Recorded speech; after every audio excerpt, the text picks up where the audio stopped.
Eric. Omar.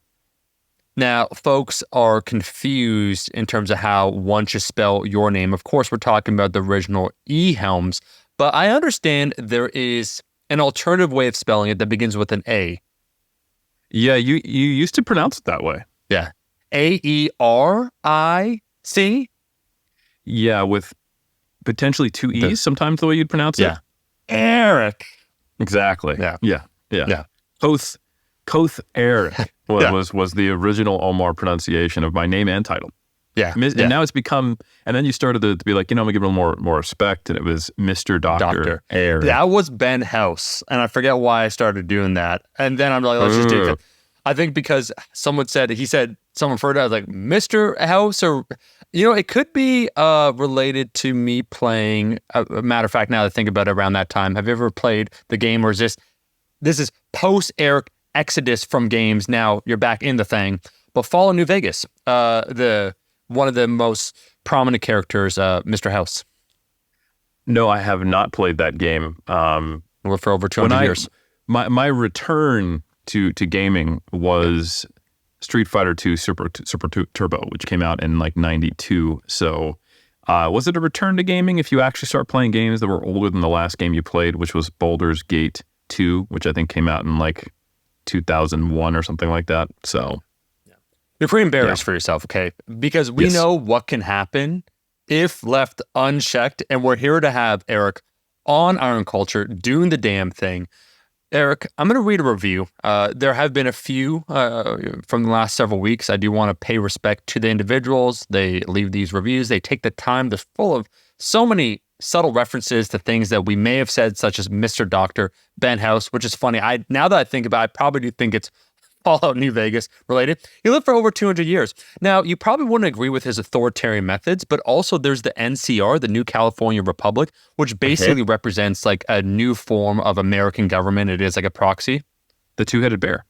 The two-headed bear, along with Caesar's Legion. So they're straight. They're basically just like fascist, like, complete control, complete authoritarianism. Then NCR is kind of a version, let's say, of America.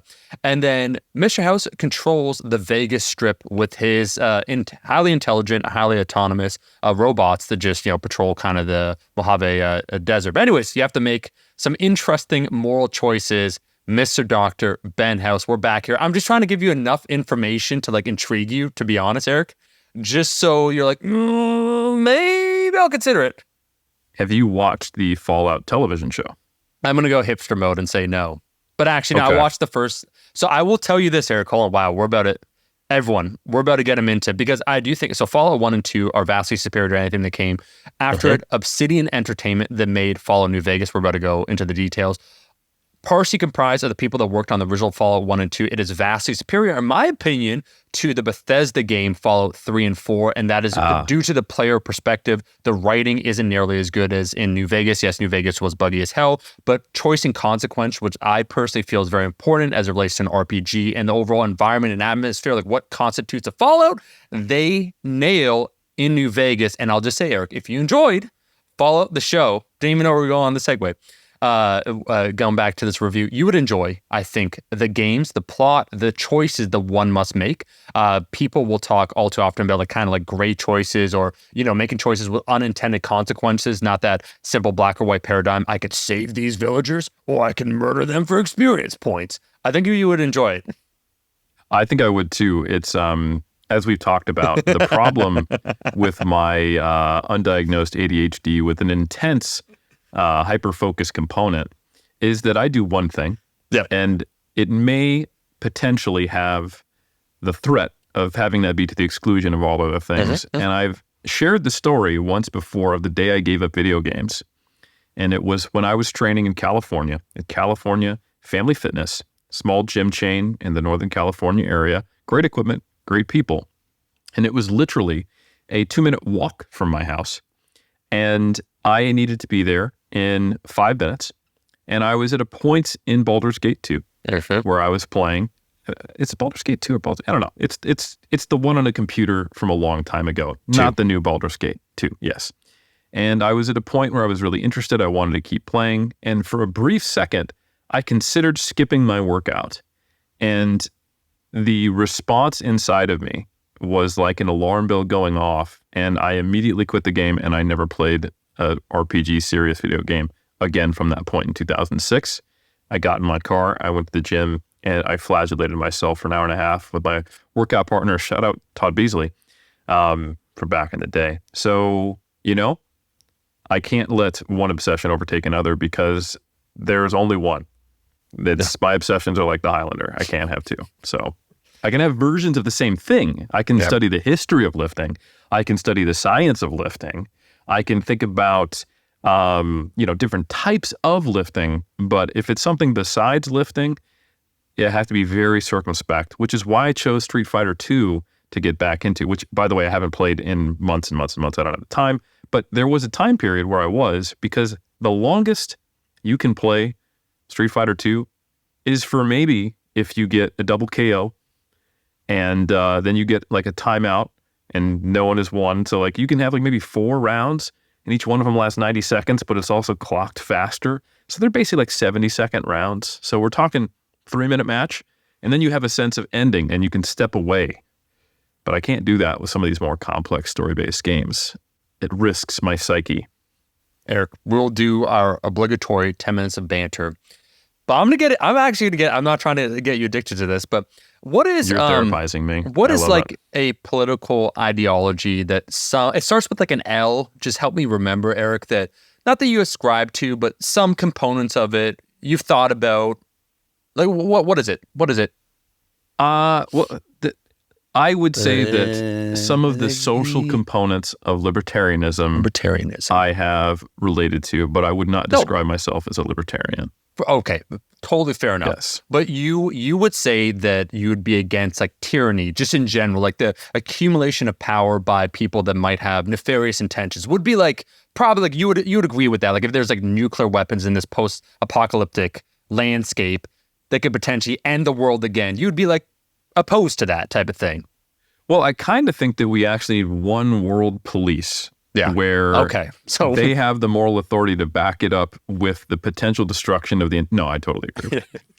And you can make that choice and follow New Vegas. That is the follows. I subscribe to the Followers of the Apocalypse, which believes in the free kind of dissemination of information like medicine technology. But they also, there's a Helios 1 mission where there's let's just say like a weapon of mass destruction from prior to this apocalypse, this nuclear fallout, that can be calamitous for society. And so what they do, they actually rig it to not work any longer because they have the scientific prowess. And that's one of the missions, which is very cool because all the other ones, the Warren factions, Eric, like the NCR, Caesar's Legion, even Mr. House, they're all about that. They want it. Or the Brotherhood of Steel, which is a cool faction. You probably saw it and followed. But anyways, you can level the playing field and you could give, in quotations, the power back to the people so there isn't one large group ruling over everyone else. Almost have them, folks. I really like it. I really like the idea of it. And what I will do... Eric's palms are sweating right now. I need to go to a meeting. The way that I've worked around this, the way that I actually still engage in some of those elements of really good storytelling in video games, because this is a really cool thing that I've come to grow up with, where video games started as these they're all one-off style. Yep. And the stories were these, maybe we need some reason why there's a guy running around shooting things, right? But they were about as important as the plot in most pornography movies in the early days of video games. Let's say that, right? It's an excuse to get to the action. But as you know, starting in like the 90s and when people started porting over role-playing games, story became really, really important. And then it became really, really good. And I have wanted to still have that experience. So what I do is I will watch some people play games on YouTube because then I can stop it. I know it's still there. I can come back to it. So I've scratched my itch by being a voyeur, if you will. And I do watch people play some old school games. Like I've stopped playing Street Fighter 2 because I don't have the time, but I still do watch some of the top Japanese and American players play Street Fighter. And I also do watch some YouTubers who play classic Doom 2. Yep. That's a lot of fun. And then I also will watch people play specific games where I get a colleague and a friend recommending me based upon really good writing and stories. So while I will not play the game because I know myself too well and abstinence is the only answer to all things in life, for me as an addict, I will, however, to be serious, I'm going to actually check it out and watch. So you think Fallout 1 and 2 and then skip 3 and 4? Unquestionably. And anyone that says, if you're, so what are the base components? We're about to begin an episode, but what is it? What is a Fallout game? What makes a Fallout game a Fallout game? 1, 2, and New Vegas are cohesive. Bethesda, who made Oblivion, Skyrim, is very much the same, the way they approach, let's say, storytelling, where you're the center of the universe, everything kind of revolves around you. They focus your narrative journey in 3 and 4, and they basically silo you into a particular journey rather than giving you a plethora of options in this situation, which is what makes Fallout intriguing, because you're put in these scenarios where there are plenty of, you could say, viable options. So by removing that or giving you too much of a backstory, not to mention the writing straight up just isn't as good, I would recommend that. Real quick, we're going to begin. I'm going to read this interview. Doom 2, you just mentioned. If you like the cyberpunk genre, everyone talks about System Shock 2, which is a fantastic game. System Shock 1 adds a very similar interface to Doom 1 and 2, but with a cyberpunk story. Shodan. If you're doing Let's Plays, that's all I'll say, Eric, because, hey, we're not trying to get my man addicted. We were just talking. Speaking about people being addicted, however, we have ratings and reviews on Apple iTunes is where people will leave them. Typically, people will give 5 stars. We're here to read one of them, Eric, that just happens to be 5 stars. A podcast with episodes is the title. 5 out of 5 stars. Accurate. By VP983. Iron Culture, the podcast, is important. This podcast is so important that life as we know it could not exist without it. It is an understatement to say that the fabric of the universe is dependent upon Iron Culture. The hosts of the podcast have an undeniable integrity to produce rich content. Scientists think the wholesomeness of Iron Culture episodes single-handedly keeps the world going. Listeners of this podcast can expect to hear humorous monologues, applications of extra science communicated brilliantly, and often personal anecdotes that motivate self-efficacy. New listeners will quickly conform to the pyramid. There is nothing not to like. This show is for all lifters! ! If you liked ancient workouts with Omar, you will surely love this. I do want to point out, Eric, real quick. We had we also had Trex on ancient workouts. We had you on Trex, Zerdos, and me. Omar. Yeah. We have been waiting for a good review. Yes, you've read maybe 10 reviews that were 5 stars and largely glowingly positive. 100 but negative. As we could actually tell, there were Trojan horses trying to attack my sense of existential reality and to drive me into deep depression. And I was severely offended by each one of those that could be perceived in any way to be negative. This is the first good review we've had in a while. I would say maybe in months. Yeah. Years, it's felt like. To be honest, maybe since a certain other person named Eric joined the podcast. We haven't been able to get directly to it because sometimes you've had an episode with just him or you, or it's been an episode with both of us on it, either with or without you. But I think you and I both know the truth, and we understand what those reviews are really saying when they refer to Eric and how things have gone. So it's nice. Maybe he's improving his game. Maybe people are just accepting that you need a Watson to a Sherlock. I'm not sure, but it's good to see that the reviews are finally turning around and we have our first instance of a positive one in years. Eric, let me just say that Trexler folks cannot make this episode because his software is updating with other, more current. That's why we were starved, Helms, just to talk about anything that's happened in the last 30 or 40 years. Because every single time we want to bring anything up, he's like, what do you mean? Star Wars? What do you mean Star Wars? I'm like, I don't know. What do you mean Lord of the Rings? Trex, what are you trying to say here? Hey, he did actually know Roadhouse, which was impressive. That was good. And Over the Top. Also good reference. You know what? Yeah. Trex is like, all right. He's getting us there. So, Helms, you have done something, that has been fantastic.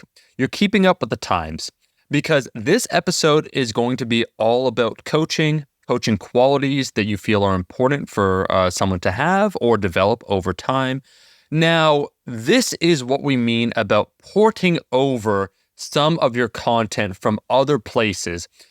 As I understand it, I will read this afterwards, but let's talk about it for a second. So we're talking all today about coaching. You wrote an article for the 3DMJ blog. What is it? What year would it be? 2017, is it? I'm pretty sure it was 2017. Yeah. Yeah. And then Eric, so Eric he's sizzling on there. If you're not on Threads, what are you doing with your life? It's like Twitter or X, I should say, without certain aspects.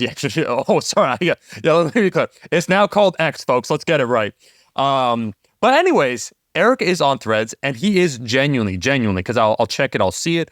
And I think the information that you're posting, it's like, a few hundred words maximum. Not that there needs to be a limit, but really good thoughts, basically almost daily, related to training, related to everything that we talk about on Iron Culture.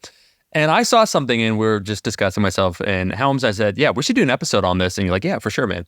And you said also, interestingly enough, you said, I actually posted this exact same thing last year. And then we began talking, and you said, actually, it's based off of an article I wrote, which we could, I could ask you, like, how many views did it get as an example? So the way I could frame this episode, Iron Culture as a platform has a lot of listeners. So it's not that we're repurposing your content. This would be the fourth time. So, okay, you went from a blog post, which is pretty lengthy, and this episode would mirror basically everything you said and maybe even expand upon it. So, okay, we're re-expanding.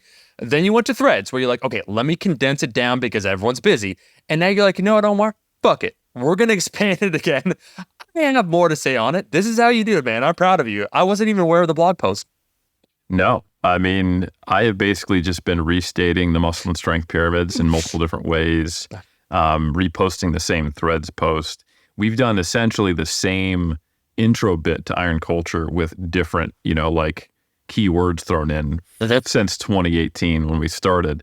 And yeah, I wrote this in April 2017. I was just about to turn a young 34. And then it wouldn't be till 6 years later that I posted it for the first time on Threads.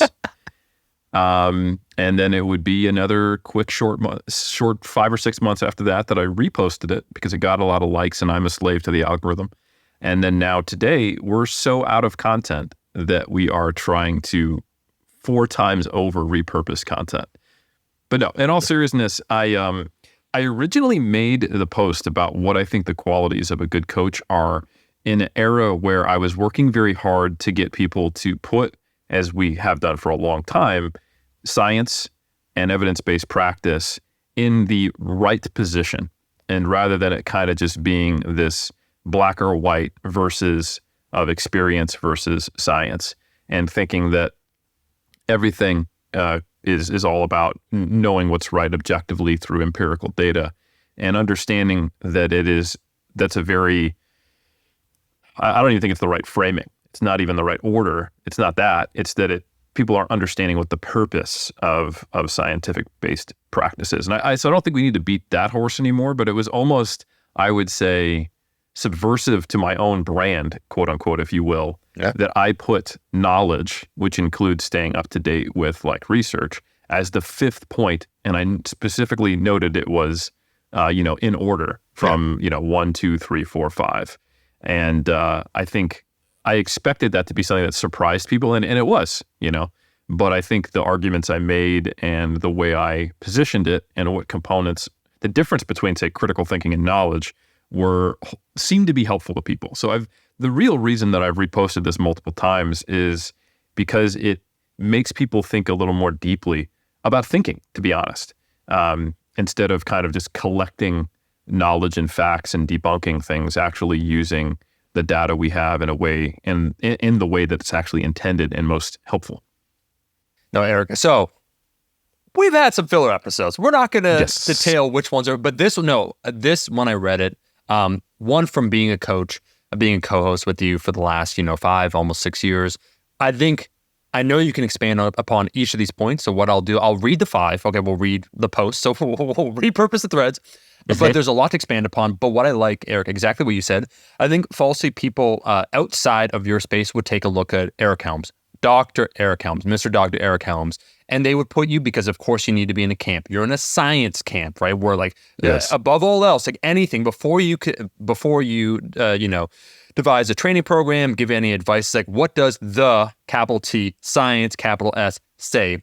And it's not that whatsoever. It's that you have in the trenches experience, the experience of being a coach, a top-level coach, a top-level athlete, a researcher as well, and you manage to kind of marry all these different components together into something that I think gives a holistic viewpoint in terms of coaching or just, being a lifter, so on and so forth. And so I think for people that don't understand a lot about what you talk about in general or don't listen to Iron Culture, they would be surprised at the ordering. Yeah. But I like, it wasn't, and I want you're going to get some commentary on this. This isn't a reactionary post you made. It's like, oh, people think I'm the science guy. Well, wait until you see my coaching list. Yeah, it's number 5, basically, right? Omar, could I interrupt you? I just realized something. You are going to laugh out loud. I almost guarantee it. Oh, no. You posted it again. This is like the 5th time? The amazing thing is this blog post, and I actually forgot this until I was reading through it. The blog post that I made in April 2017 was me expanding upon an Instagram post that I made on the 7th of May 2016. So this is number 5, not number 4. So Eric, I thought, okay, that's good. I thought you were going to say, hey, I'm going to say I'm going senile now that we had made an episode based upon your blog post. So this is like Part 2. Okay, so but let's read this list. Okay, so we're about 20 minutes in.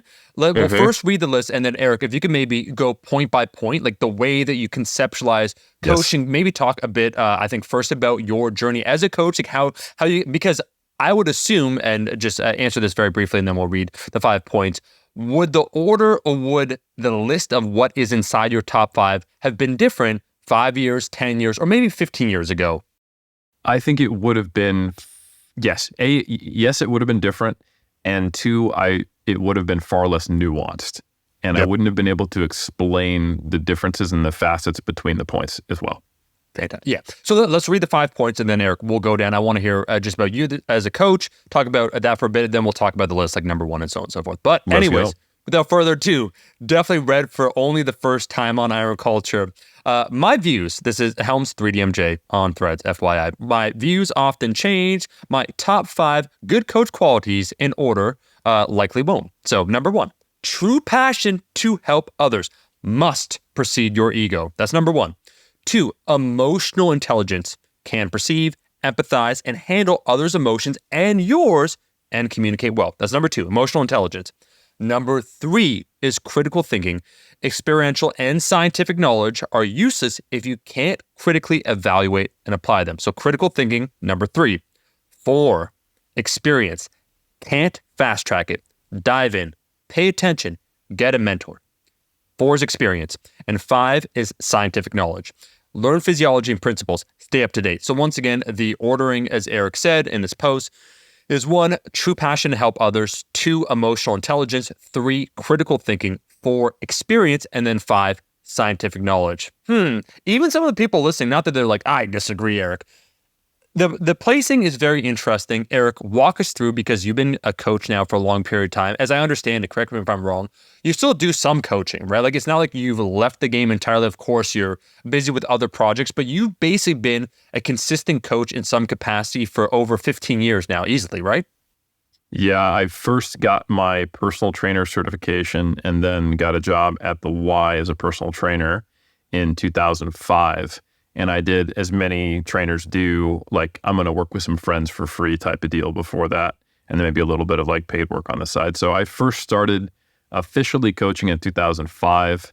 If you really want to dig in the crates, I was a physical conditioning mentor and a PT staff member when I was in my tech school in the Air Force. So the first kind of real taste of working with other people for fitness was actually in 2002. Wow. So, but I would say a little bit. Yeah, I like 2005 is probably, so coming up on 20 years. So Eric, you have 20 years of coaching experience, and one of the things I saw the comments, and I think we read it to Trex before he had to do his pop culture update, just about the list, and we've all coached for a certain amount of time, each of us at least a decade. And I found myself, that's why I really liked it. I read it, and upon thinking about it, it really did resonate with me. Trex was thinking about too, like what would be part of his top 5. But the list contains, I think, key components that are important only if you've been coaching for a long enough period of time, where if you're 2 years in, 3 years in, I think the order might be a little bit different. As you accrue more and more experience, I think you'll notice the shifting of your list, what anyone else is probably thinking here. And I want to hear about that though, Eric. So you said 20 years here. This is right now 20 years in the game. Eric, what you feel your top 5 and the order also, it's not just a list of 5 qualities, but it's like the emphasis of what's most important and then working your way down. A hierarchy, if you will, might even be a pyramid. So can you talk? Yeah, can you just talk, Eric, first? We'll get into the exact numbers like number 1, true passion, but just your coaching kind of journey a little bit. So like when you first started, some things you learned last decade and now kind of refined post PhD, now also being in the social media space, interacting online. Just walk us through that a bit, like how things have maybe changed for yourself, and then we'll get into that list. Yeah, I think my personal growth as a coach mirrors the importance in this list and the ability to conceptualize it, because I started off as a bad personal trainer, which is not that surprising. Like, you don't start good at your job typically. There's a cap on how good you can be based upon your natural predilection, your humility, what you studied, and your background that may be relevant to a given vocation before you get into it, right? So because I became a personal trainer as a way of expanding my interest in lifting, because I was starting to seriously think about competing in powerlifting, competing in bodybuilding, and I was obsessed with lifting weights at this time. I had a little bit of background in the military, but basically as a young military guy who was interested in my personal fitness, I didn't have a tremendous ability to relate to a whole bunch of other people, right? I do think I had the seeds for that, because I come from a family of, like, my mom was a marriage and family therapist, and I was raised partially by my uncle who's a psychologist, and many of the communication skills that I learned were, related to that. So I think some of the number 2, the emotional intelligence side of it, I think there are seeds for that. But ultimately, I was so interested in making progress and being results oriented, and I was so passionate about it that I had this kind of probably implicit rather than explicit assumption that if people come to me and they want to pay me and they have a goal, they're just as interested in their goal as I'm in mine, and that the motivations are similar. So if I just tell them the best way to get results, that's the barrier. They haven't known, they haven't had this knowledge, and they will do it. So I didn't really understand the barriers other people had to being able to put forth effort, where they place fitness in their life, what potential failures they've had to get there in the first place. I was lacking, I think, the experience, for one, to even rate how important experience was. And I was lacking the relatability to others. So I had a very, very narrow view. So I probably would have I would have made an assumption about that everyone has the same kind of motivation levels. And I would have also then made an assumption about the importance of knowledge being, that's critical because that's the barrier. It took me a while before I learned that just simply knowing the answers to things doesn't result in behavior change. So I think that was the biggest learning for me. And it took failing, like not doing a great job with my clients for a while. And it's funny, I wanted to work with bodybuilders and powerlifters from the start. And I'm almost glad that I didn't get that opportunity, that there was no real way of being an internet, big popular coach, no social media to the same degree there was now, because it forced me to learn how to relate and understand a broader subset of people. And I became eventually a pretty good personal trainer. So I was a personal trainer with the general population from 2005 until 2012 when I moved to New Zealand and started my academic career. And basically I no longer had in-person clients.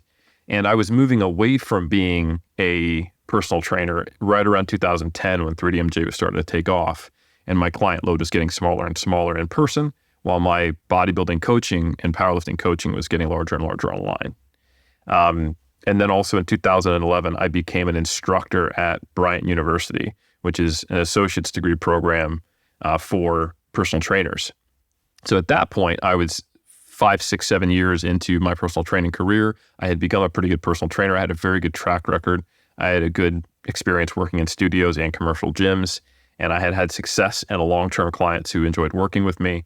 And I started to teach other people about personal training, which really advanced my thinking. So I would say probably around 2011, I would have made a pretty similar list to this. And it hasn't changed since then in the last 13 years. It's become more nuanced. I've thought about it, but I think the same values in some order or form are going to be present regardless. There, we're going to get into this, man, because that makes a ton of sense. Your journey as a personal trainer, your journey as an educator. Number one, what you said, okay, so you being passionate about your own journey, very interested in getting into bodybuilding. You said true passion to help others, however. So you had a passion for lifting, but now we're talking about having a passion to help others must precede your ego. Talk to me about that. So what does that mean, having a true passion to help others? I think, ultimately, this kind of goes back to a semi-cliche thing like the golden circle, like starting with why. People say that a lot, and you'll see that in kind of influencer circles, the famous TED Talk, talking about like Apple, all that stuff. But some things are cliche, and some things are cliche because they're just true, and they get said a lot, but it doesn't make them any less true. And I think starting with why is pretty fundamental to the behavior. People do things because they're motivated to do so. And we think of motivation in very vapid terms and fitness, like the really animated Group X instructor, or I want to watch a Rocky montage or some sick video to get motivated for the gym. But ultimately, it's like, what are your motives? And I think it is very challenging to be a successful personal trainer if your primary motive isn't wanting to help other people. If it is to make money, which is nothing wrong with that, or that's part of it. But if that's your principal motivation, if you don't have a true desire to help others, you shouldn't be doing a job where your goal and your outcome and your vocation is to help others. And if any other aspects of the job start to degrade or create resentment that chips away at your desire to help others and your ability to access that passion on a day-to-day basis, maybe it's not the right job for you.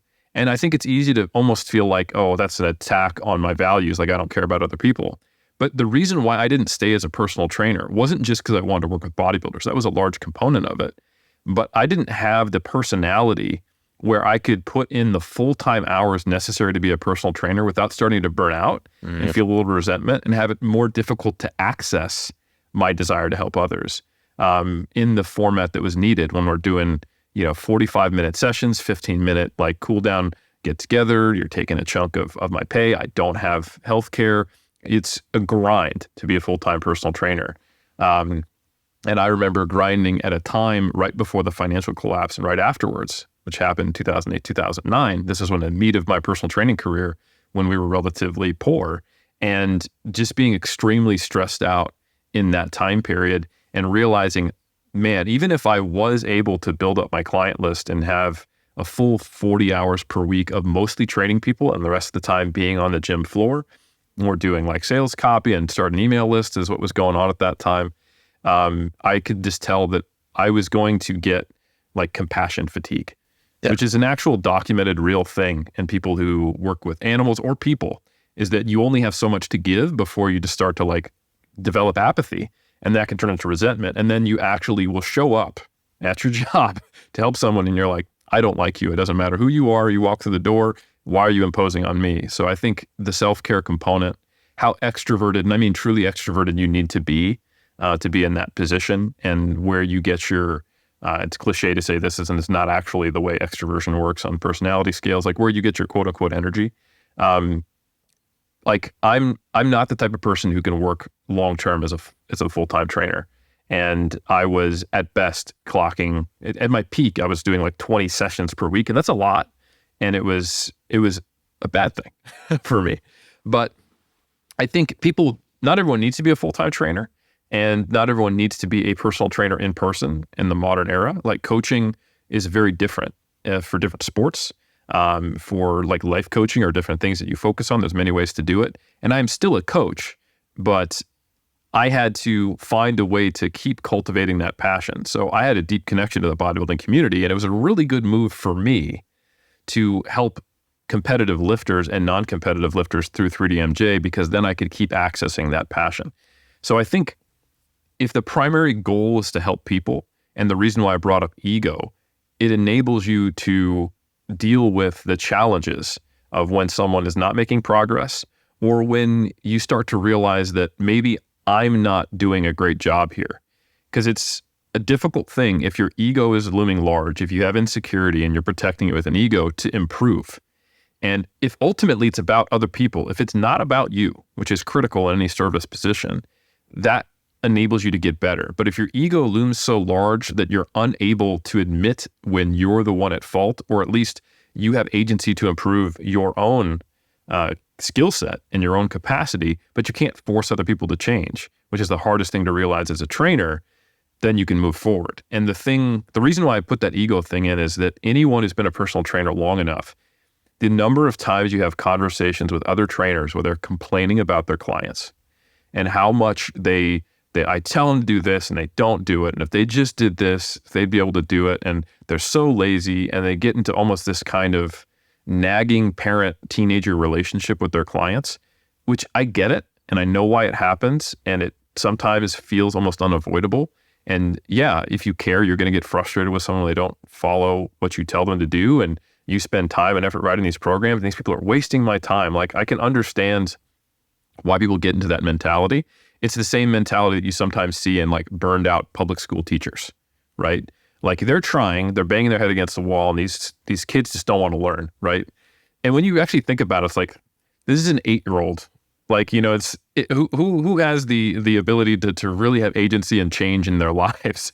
Is it the teacher or the student? So I think just like you don't want burned out public school teachers out there just being bitter with children, you don't really want to be a trainer in that same position. So you have to constantly remind yourself it's not about me. And when you take that position of I am in service, it's can short circuit your ego and prevent you from getting in your own way. And if you can access that, like I said, starting with why, everything else comes from that. It's kind of the spoke at the center of the wheel. If you are truly there to serve and your ego is not making you feel like you're under attack and you're insecure, then you can have a pretty solid work ethic, because you can put forth the work needed. And nothing comes without hard work. And as a trainer, like I said, it is a grind. And you're not going to want to go through that grind if you don't have a strong why at the center, that passion to help other people. And the whole thing about ego, again, it's that ego is to protect something, right? So you have to overcome fear as well. So getting around your ego, reminding yourself that it's not about you, it's about helping other people, that allows you to have the work ethic. And if you overcome that fear, which short circuits your work ethic, you're not going to grind if you're convinced you're going to fail anyway, then that's kind of where that core center of passion is, and why I put that at the top, because it opens the door to everything else that you might need to do as a coach, of being in service, getting better. And without those things, then your experience won't matter. If you're not actually improving, you're just repeating mistakes. Eric, so we're going to pause here for a second, because I have mentioned before, the influencer pipeline in 2024, I don't think there are as many people that have hundreds of hours or thousands of hours coaching people in person versus, let's say, 20 years ago. And similar to yourself, I worked as a personal trainer, so it'd be 2008. So it at least was 6 or 7 years. This will probably shock you, Eric, is I may have mentioned to you personally, I don't know if I mentioned this because you spoke, I found about compassion fatigue or a few other things, is that I set the company record at Extreme Fitness. Look it up. The most amount of personal training hours worked in a month. Take a guess how many hours. Because there's a point to this. Yeah. And I swear this is true. It's 300? No, 240. So it worked out to be 60 hours a week. Yeah. I took it up a bit. Yeah. You're like that. I was like, how gangster is this man? No, like, that's incredible. Because for me, it would have been short of 100. Yeah. But to your point, and I think it came at a pivotal time for myself, where, without going into details, like just the financial debt and a few other things, it was great. When I say a distraction, I don't mean that in any condescending way, but humans are fascinating. And when you begin talking to them, you hear their stories, the relatability, the interconnectedness of all of us together, like very, very, I would say noble reasons why people would want to improve their health and physical fitness. And I was at a point where as a vocation versus, other things, Eric, like just talking to people, finding out what they want to do and listening to them. My heuristic, I was going to say jokingly, I experienced a different type of fatigue, and I was just going to mention that. But my heuristic, jokingly, I think I mentioned this to you, Eric, off there, to evaluate how good a trainer is the ratio between what they talk about themselves and the ratio of how much the client talks about them, right? Themselves. And so a bad trainer will always be trainer focused. So it's like, what am I doing, this and that? Because they're so bored, they want to fill in that gap, that silence that they're experiencing with their client, just talking about themselves. And, a lot of us, we have these training goals, this and that.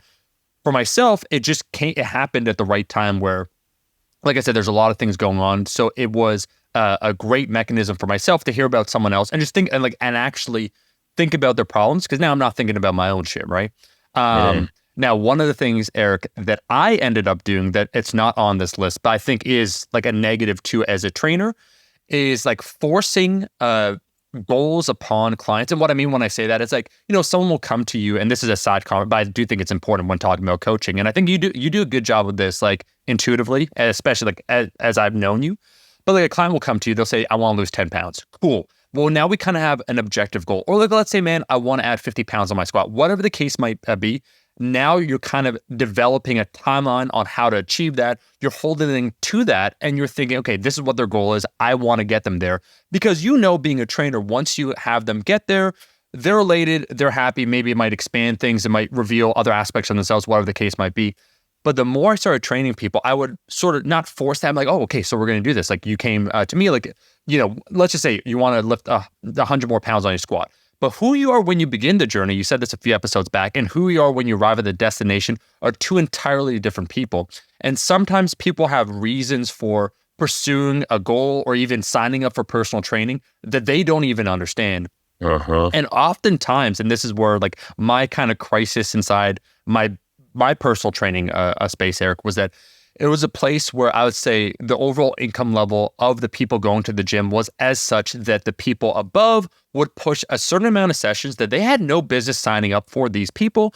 But also more than that, for some of them, like I recommend, shout out to my client, Nino, where he used to play soccer, Eric. He wanted to lose weight. He wanted basically his wife, just to regard him, not be like, oh, there goes Nino. Like Nino's added 20 pounds.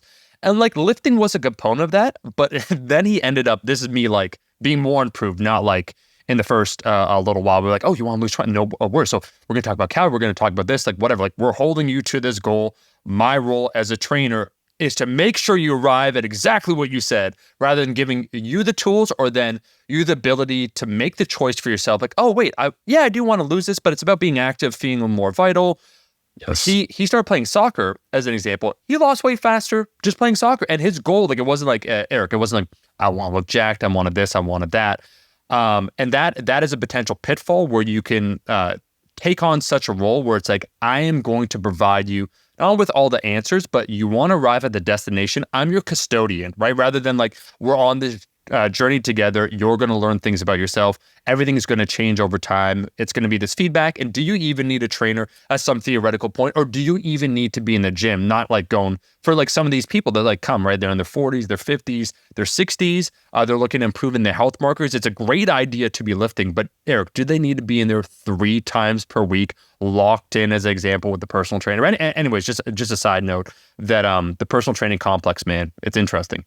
No, I had the same realization. It's almost akin to someone going to a driving school and the driving instructor going, awesome, glad you're here.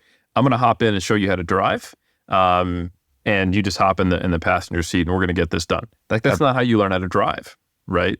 You have to actually do it. And it's them like, okay, you've told me your motivation. Now I'm going to be in the driver's seat and I'm going to take you through your motivation. I was like that too. And I was, of course, not being able to ask them the questions so that they could move along their stages of motivation and get to where they needed to be. I was hearing the initial thing and then, okay, now I'm here, here's my recipe. And that was great when that recipe worked, but I don't think it engendered long-term adherence after they stopped working with me, for one, when it did work, but a lot of times it didn't work. Yeah. And what I realized through the stages of change model, and I'll be quick on this so we can get through the rest of the list. So the stages of change, those who don't know, this is a model that actually there are some empirical support for, that people do move through this. and that you see differences in behavior and that these are distinct phases. So there is empirical support for this theoretical model of behavior change. Is one, there's pre-contemplation. You're not yet acknowledging there's a problem. You don't have a desire to change anything. You're not even thinking about it. Then there's the contemplation stage where you're acknowledging there's a problem, but you're seeking information, or you're trying to build the confidence, or you're trying to create an environment where maybe you will do something. But it is not the action phase, and it's not even actually the preparation phase, which is the next one, where you're actually getting ready to change. And then there's finally the action stage where it's like you're actually in the trenches figuring out and you're doing it. And then eventually it becomes something that's more solidified and you're trying to maintain it. And there's going to be relapse in there as well. When I realized that people were walking through the door quite regularly in the contemplation phase and in the preparation phase and occasionally in the action phase, and that they were entirely different mindsets, I became much more effective. If someone walks into the action phase, incredibly rare, they're basically saying, hey, I work out 5 days a week. I love running, but I want to learn how to lift weights. And I needed someone who is a experienced lifter to teach me how to do that. I've been doing it twice a week on my own, but can you check my form, right? That's like bodybuilding coaching, right? So, hey, I did Worlds last year and I placed 5th. I want to try to place 3rd. And I thought maybe, 3DMJ could help me. It's not easier, but I will say it's a very, very different relationship. And it is more what I originally conceptualized back on in 2005, yes, which is not the job as a personal trainer 90% of the time. Many times, and this is good, this is fine, people are in the preparation phase and you are one of the resources and one of the things they're doing to prepare to get in great shape. And that's kind of the default assumption that personal trainer manuals and that all the material and everything on the internet and even the way you think of it, it actually is.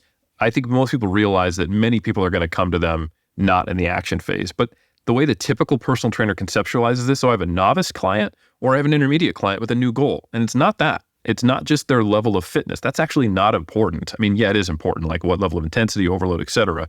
But the motivational perspective of being in the contemplation phase versus the action phase is different. It's not novice, intermediate, but both are very easy to work with. Because the contemplation phase is basically like, I am removing friction to do the thing. And I know that I want to do the thing. You don't need to convince me to do the thing. But what unfortunately happens is that, the preparation phase. A lot of people are not in the preparation phase or the action phase. They're in the contemplation stage. And they've acknowledged there's a problem. They don't know, they're not actually ready to fix it though. And they're kind of hoping that they can outsource the motivation. People in the contemplation phase are also the ones who buy supplements. Because you don't have to change your lifestyle to take a pill, but you do want the thing that the pill says it'll do for you, right? And that's why supplements could be, like, regardless of whether they work or not, can sometimes be subversive, and why there's such a huge industry for weight loss fixes and quick fixes is because you don't actually have to change to get the results you want. If you're at a point where you've acknowledged the problem, but you haven't committed to a lifestyle change, that's incredibly attractive. I don't have to change, but I can get the change I want. So people with disposable income, and sometimes people who are comfortable with debt, or who a good salesman can make them more comfortable with debt, can get someone to sign up for personal training when they're in the contemplation phase. That's never going to stop happening. It's part of the sales model, but it is a very different job for the personal trainer if they realize that versus if they realize they're actually in the preparation stage. If you're in the preparation stage, you're in the action phase, and you walk into a personal training office, infinitely more likely you're going to be successful. But if you walk in when you're still in the contemplation phase, those are the clients that typically the trainers are complaining about around the water cooler, because they don't know what their job is in that situation. I tell you what to do, you don't do it, right? And the goal and the job, as you were alluding to, is to help lead them to the next step of change. It's to go, right, okay, you've acknowledged there's a problem, but you're not ready, or you don't have the information or the confidence or the environment to get there. And this goes to kind of theories of motivation, like the COM-B model is really useful here. So that's competence, opportunity, and motivation equals behavior change. And you can reverse engineer that and go, okay, are they lacking the competence? They not know what to do, and that's impeding their confidence. Are they lacking the opportunities? Probably not. That's kind of getting fixed by them coming in to work out with you. So they're carving out these hours to come train. They're going to have these things, but maybe outside of the gym, it's a really poor environment. They don't have support from a partner, whatever. They don't have the nutrition knowledge, skills, time, anything, right? And then finally, the motivation, and that kind of connects to, and I'm not going to get into it, I promise, but SDT, self-determination theory. Okay, they're motivated enough to come in and kind of outsource motivation, but what you need to do is ask them questions and figure out what do they really care about so they can get to their own passion, which is at the center, to then have that work ethic that you need. So if you understand and can identify a client in the contemplation phase, and you know that you need them to have the realization, they need to get in the driver's seat, not you, you can help them move from contemplation to preparation and then into action. And I think most people who fail in fitness who have a personal trainer, it's the trainer not being able to identify that or not being able to help them, even if they do identify it, move on to the next phase, which is not easy. It's incredibly challenging. And sometimes, and I think many times, trainers who burn out and become resentful, they're assuming everyone's in the preparation or the action phase, and they're treating them like that. And when it doesn't work, it just seems like, well, they don't care. They came in here, they paid me, they said they wanted to do this, but clearly they don't. I really am sick of this, like they're wasting my time. And I get it, but that's not really what's happening, and it can make you jaded. So anyway, that was a really good tangent, Omar. I'm glad you brought that up, but I think it's an important thing. No, Eric, 100%, man. Because like I said, we both have years under our belt of actually coaching people. I do think it's very important. We said true passion to help others. It's one of those uncomfortable conversations. I think now people getting into coaching, they're reaching individuals are more in the preparation or action phase. But also it's like, usually how the model works. And that's where I had kind of that friction internally. And I actually took some time then. I worked as a bartender in addition to being a trainer. And then I moved from the place that I was training individuals to a place where the income wasn't a consideration, simply because, just speaking about this very quickly, let's say someone is sold, so you're not the one selling training the way, well, at least when I work, you could get people off the floor or whatever, but like at the place that I worked at, they would sign people up. They're like, who's like a trainer that has a very good retention rate is obviously one of the metrics they looked at. Cool. So they'll give Omar like the client, right? But then you get, Eric, very, very quickly, like we're talking about coaching here though, but people initially signing up where they don't have full knowledge of what they're signing up for, or even why they're signing up in the first place. And that's okay to have the conversations with them. But what you realize as a personal trainer, if you give two shits about your client, I don't even know if this person should be having personal training right now. Mm-hmm. And the way that they fill in the gap, I think some coaches sometimes, right, while you're having these active conversations during the sessions, is that they put them on the knowledge pipeline, right? Where it's like, oh, great, like, okay, you simply don't know. Well, let's start, and they'll make it more complicated, but it's like, okay, squats. Like you're going to learn about the biomechanics of all the essential movements that are going to help you, get on with your everyday life. Like, I'm like, this all sounds great. I'm like, this person is really having like an existential crisis of like who they are now that they're like in their 40s. They're not as active as they were before. Maybe they met up with some old friends and they don't like also the way they look, but like they're trying to find a movement modality that they kind of enjoy. And, the gym is intimidating. Is it the place that they're going to make this transfer? Is this what they're going to do? Or do they just need like a few more steps? So you're having, you are the repository of interacting with other people that you have to determine. I think you always have to act, and you said this, must precede your ego and maybe even kind of what you said. Obviously your own financial gain as a coach. Like it's the best, like one of the best things at the end. And that's why I left that place.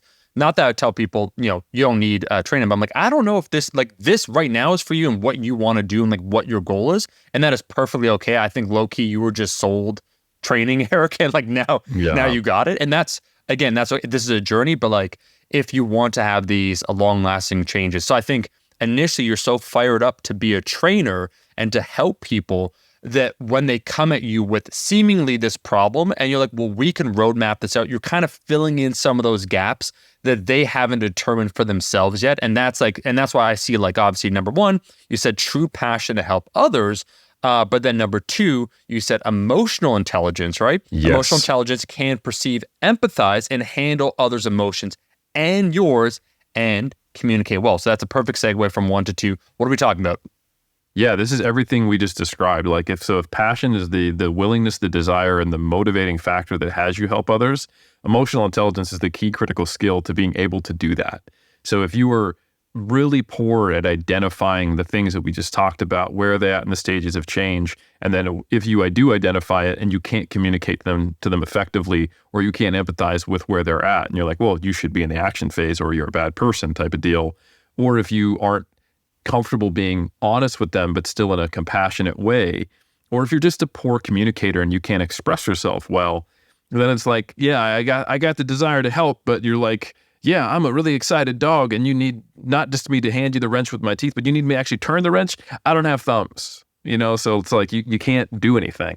So emotional intelligence is, I would say, the key critical skill to anyone who is in a service position. I think this applies to almost 90% of service jobs. It's true of personal training, it's true of coaching, and it doesn't matter where they're at in the action stage. It is being able to identify where they're at, knowing the right questions to ask, understanding sufficiently well who they are and where they're at, and helping guide them to greater personal understanding so that they can make progress. And it's everything, quite literally. And you can get all the other stuff semi-wrong that's below this list, and I think you'll still do pretty well, because at least you'll, if you think about it, if you passionately want to help someone else and you have really good emotional intelligence, you can help them make realizations about what type of fitness they want to pursue. Like you were saying, maybe they should be playing soccer. And so what if you taught them how to do like a shitty squat and you're telling them stuff about nutrition that's from 1980? They've made these personal realizations. They know where they want to go. They have a sense of self and direction. They're motivated and they become confident. Yeah, I could see some really artificial scenarios where then you give them like an eating disorder on top of that, and that's not great. But if you have like a solid C- ability on all the other things after that, but you have an A in emotional intelligence and an A in a passion to help others, you're going to be a remarkably important person in the lives of the people you help, because it is really not about, and this is more now specific to working with others, not necessarily a certain type of coaching. I know you think, Eric, you work with bodybuilders. Like if you give them really poor nutrition advice or really poor, like training programs, they're not going to achieve their goals. And that is true. So there's context here. Don't get me wrong, but this is going to set your trajectory, right? If you have the emotional intelligence and their trajectory and their willingness to engage and stay and adhere and follow all the good things. So I think it is easily, like you can't have, you won't use emotional intelligence without passion. So that's why passion's always first. But the emotional intelligence, everything else then comes from there. So it's kind of this widening funnel in my mind. And some of the key elements are empathy, being able to put yourself in your client's shoes, to understand and respect them enough to want to help them and to meet them where they're at. So you're not giving them things they're not ready for. I think it's just hard to see how this fits in here, but I like to categorize integrity under emotional intelligence, because a really difficult thing in the personal training industry is exactly what you talked about. Being able to honestly tell them what they do and don't need without being blinded by finances. And I truly believe in a sales model where you are actually selling something of value to someone and not selling them things that they don't actually need or want, because you're not a product. You're not a toaster. You don't want to sell your service as a product to someone, because ultimately then it's not about them. It's about you. You're going to make toast for them. You're not going to teach them things and skills. And if a toaster doesn't work, you complain to customer service, you throw it away, you buy another toaster, right? So we've talked about that before, but I think integrity is important, because I had to convince some of my personal training managers of this, to not sell someone another package. I said, listen, this person is going to go out, they're in great shape, and they're going to become a proselytizer for our club. But I could manipulate the relationship and the rapport I built with this person over the year of working together, but they work out on their own 2 days a week, and they only see me once, and we just check in, and they're crushing it. They have all these friends. They're in the fitness community now, and they're going to sing our praises. If I string them along and basically manipulate them and take another $2,000 from them over the next year, they're not going to proselytize. They're going to talk about how we're manipulative car salesmen. And people don't pick up the phone to call customer service and say, hey, Toyota, just want to say I love driving your car. They pick up the phone because there's a problem. So I guarantee you they're going to be out there talking mad stuff if we manipulate them. And there's a local environment. As if you're a physical located personal training studio, you can burn enough bridges to where you will not be successful in that area, because they will go to somewhere closer to them unless they have a positive referral. So we don't want negative referrals. They are exponentially worse than positive referrals. And if we can get someone out of here who is going to just go out there and proselytize, that's a good thing. So the better long-term business model is to not sell people things they don't need for a service.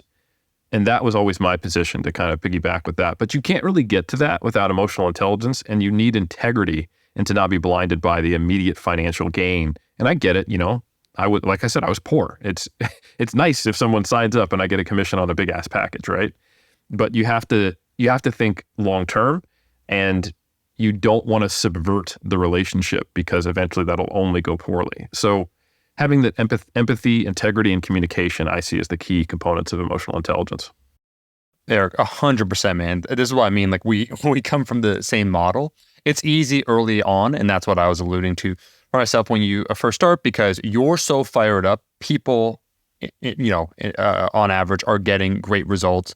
That it's like, you want more training, like so on and so forth. You're in a financially precarious situation. You're not thinking about that. That's not top of the mind. But oh, great, the big box gym gives you what, like a 3% commission off of a big package that then you're selling. And then you just start wondering with something kind of like, is this what's best for them? So you start removing yourself and then putting them forward. And as soon as you start doing that for big box, I'm not trying to critique anyone in particular, the model starts following through in terms of it being viable to exist in that ecosystem as a trainer with integrity, which is why I think a lot of trainers will leave, go independent, so on and so forth. And there are places, like you said, you worked at a studio where it seemed like that it was more harmonious, it's smaller, right? Like I worked basically at the equivalent of like a 24-hour fitness, so something like that, right? And so it's no surprise. And I think that's a genuine kind of burnout that happens to what you said, where you said there's compassion burnout, but then it's also just like the whole system, like interacting with so many points of friction, like your manager, once again, that you're not just, it's like, hey, it's like, they're really excited to train, but they're trying to basically encourage you to manipulate another a client. And again, when you first sign up, like that's what happened with me, where you're believing it, right? This person has 10 years of personal training experience. You're kind of new to the game. So you're seeing it's like, yeah, like you are helping the person. So anyways, I love, like, that's why there's a lot of what you put in this list that I just found myself nodding along with. So absolutely, you spoke about true passion to help others, emotional intelligence. Wait, Eric, now we're getting to critical thinking. Experiential and scientific knowledge are useless if you can't critically evaluate and apply them. So critical thinking, what's going on here? It's now number 3. Actually, we're going to talk about 3, 4, and 5 together. Sure. Because I think the lens, you can see how both experience and scientific knowledge really are, to be most generous, far less powerful without critical thinking. Right. So how many times have we seen really stuck in their ways content creators who leverage their experience and they say, no, this works, but they're clearly behind the time. And sometimes they even seem like they get worse over time. Something that I've talked about is that once you get a foothold on social media, and especially as a foothold as a coach, I think if your ego's in the way, going all the way back to number 1, and if your critical thinking is not great, you start to buy into your own hype, and the anecdotes reinforce themselves. I realized this when we started 3DMJ. Initially, we were getting basically calls from people, literal calls, who didn't know who we were. They didn't know our methods. They didn't know anything besides like the name or the literal business card. Yes, aging myself here or dating myself here. But then eventually, we had some success with certain clients. We were well known. Say late 2012, early 2013, people were coming to 3DMJ because they liked what we were doing already. So they had a positive association with us. They had already self-selected to some degree for thinking that what our methods would likely be successful for them. They aligned with our values. And those are all good things from a marketing perspective, but they're a bad thing from an experience building perspective of how do I use my experience to get better at my job? Because if you have a more dogmatic approach, or if you have a quote unquote system, or if you have a way of training people, like let's say you just do, 5x5 or whatever it is, 5s, then if only people are going to come to you because you have a large profile who already think that your stuff is good, you're going to see the majority of people succeeding, but you're not seeing all the people who won't even come to you. And then you're more likely to think that the failures that are the minority now is not because of your system, but because of them. So it reinforces your observations in a biased way, that if you also have an ego and you're not great at critical thinking, your experience is actually misinforming you and it becomes not useful. So, and the elements, I'm going to go backwards here. The elements of experience that I said are really, really important is being deliberate and being experimental. Those are two aspects of experience that are really, really important. So if your experience is just, I do this thing, it works, and I don't question it, that's not being experimental. If you're not willing to change little things and try things outside of your box to see if you could improve upon it, you're not actually learning anything. And you have to then also pay attention. You have to be deliberate. Like we talk about practice sometimes. We're talking about practice, man. Shout out Iverson. But like deliberate practice is sometimes something that is made distinct in the literature when people talk about it. You're not just going through the motions. You're not just showing up and punching the clock, because it doesn't really count to the same degree as being present and being deliberate with your experience. But you don't get to be deliberate or experimental with your experience if you don't have good critical thinking skills in the first place. And then likewise, I'll leave critical thinking alone. I'm going to go to knowledge. Knowledge, that's the idea of staying up to date with research, doing something like, reading position stands from, say, the ISSN or the NSCA, subscribing to like a literature review research review, or reading the most recent like systematic reviews on topics, things I've talked about before, getting on Examine, listening to educational podcasts, following certain people, you name it. If you're not staying up to date, that can harm you a little bit. If you know the big rock principles, it won't harm you that much. But if you don't have critical thinking and you won't understand how to apply these things, you'll do them in these black and white ways that are going to be not necessarily helpful.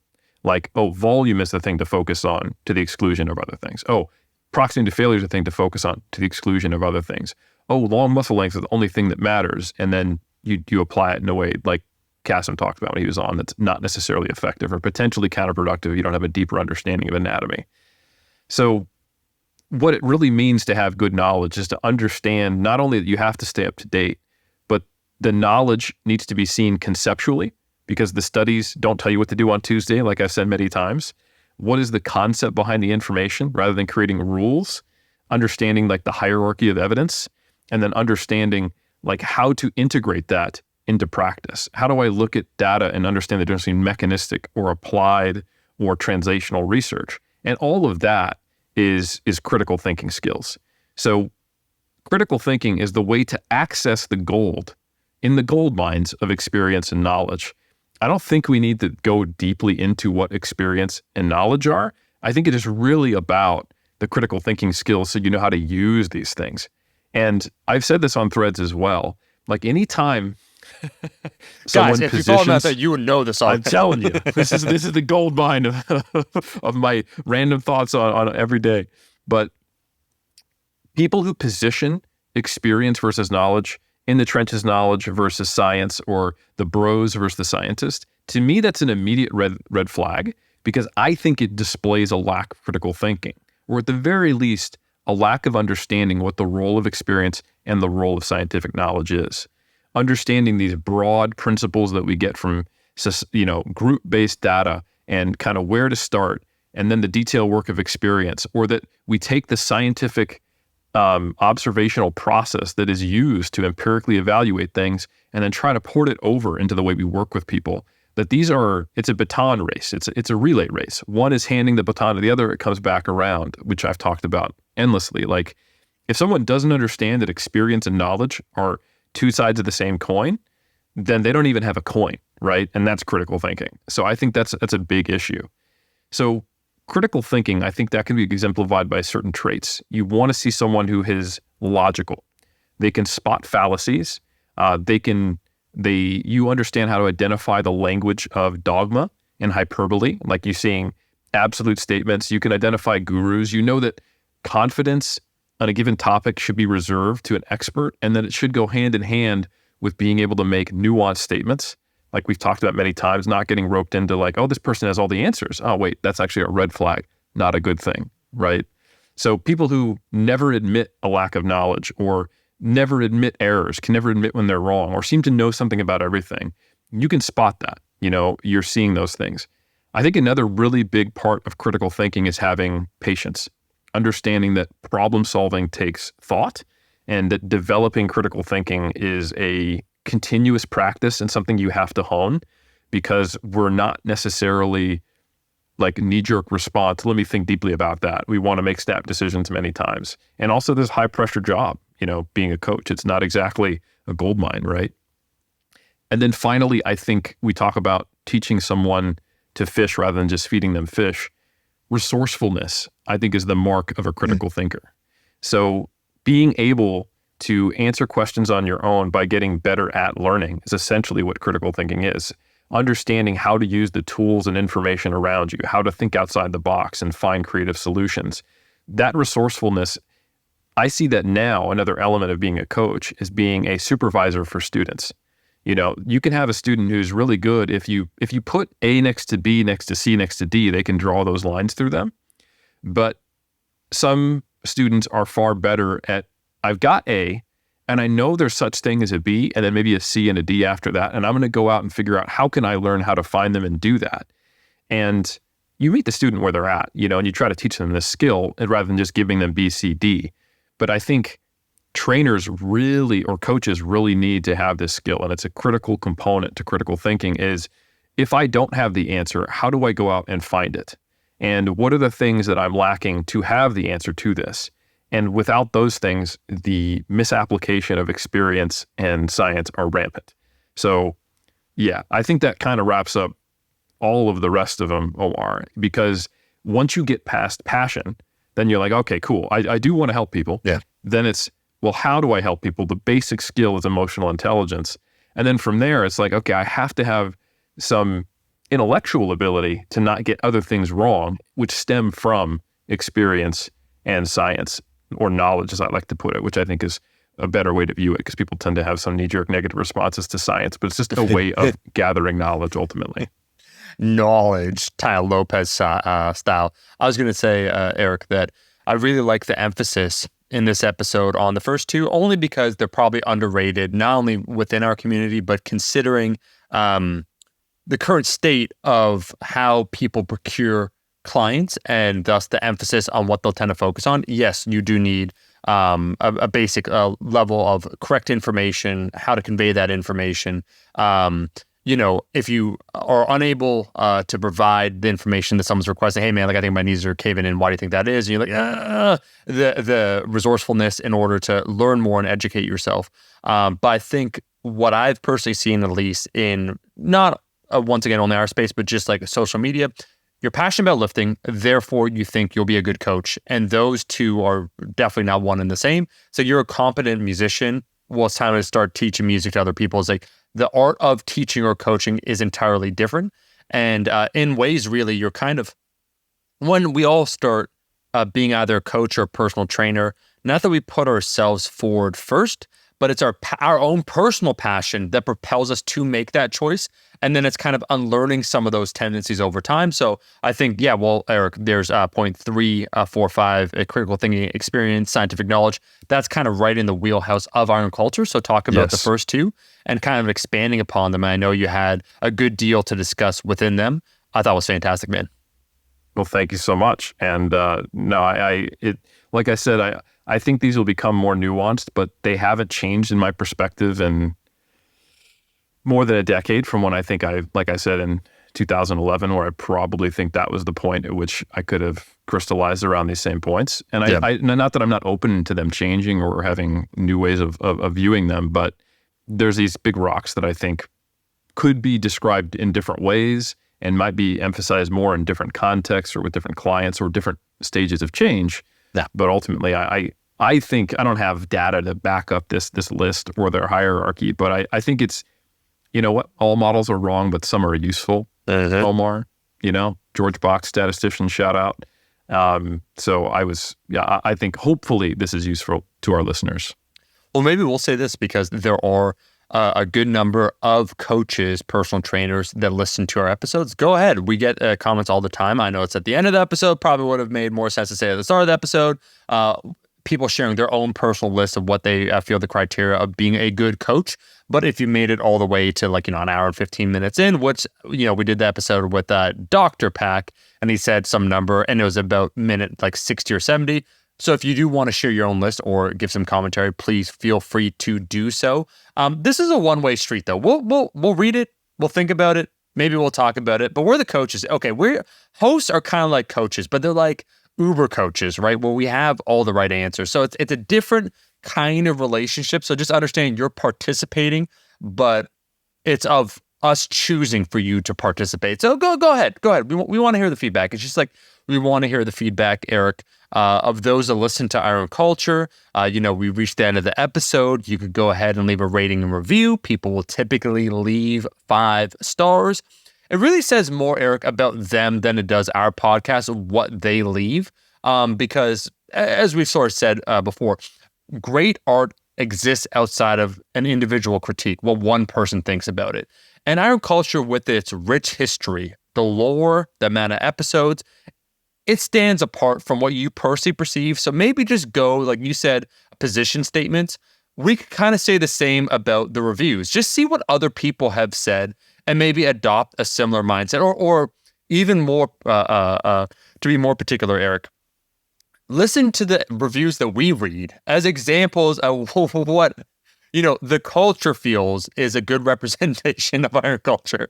And then maybe, go ahead and leave that rating or review on Apple iTunes. It does help us out. We're back every single insert date here from now until the end of time. We'll catch all of you in that next episode.